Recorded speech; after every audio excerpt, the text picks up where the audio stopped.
Päikesekivil Võrtsjärve lähedal Viljandimaal, et oleme osa Valma külast. Aga miks te otsustasite maal elamise päevast osa võtta?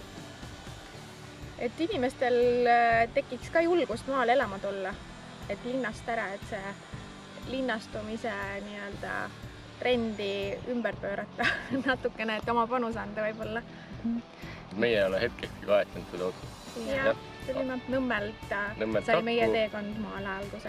Et meil on peres 3 poissi, 3 väikest poissi, üks väike kutsu, siis ema isa ja vanaema vanaisa ka. Ootame siin 23. septembril Päikesekivile Viljandimaale, et toimub maal elamise päev, et oleme avatud juba kella 11, kell 12 toimub joogatund, selline mõnus, lõõgastav, kõigile sobilik.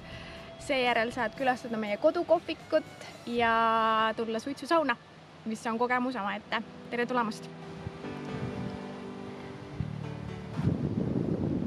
Me oleme oma kogukonnaga siin Uusna, Tänassilma ja Valma teinud palju üritusi. Kuna Valma küla sai meil maakonnas aastakülaks, siis me otsustasime temaga liituda. Tänassilma, Uusna ja Valma teeme koos ka maal elamise päeval. Meil on avatud meie armas külamaja, kuhu me ootame kõiki. Siis siinsamas kõrval on Sepikoda, siis on Vana Leigi mõis ja Andrese puidukoda. Kaugemal natukene on Arujagu talu.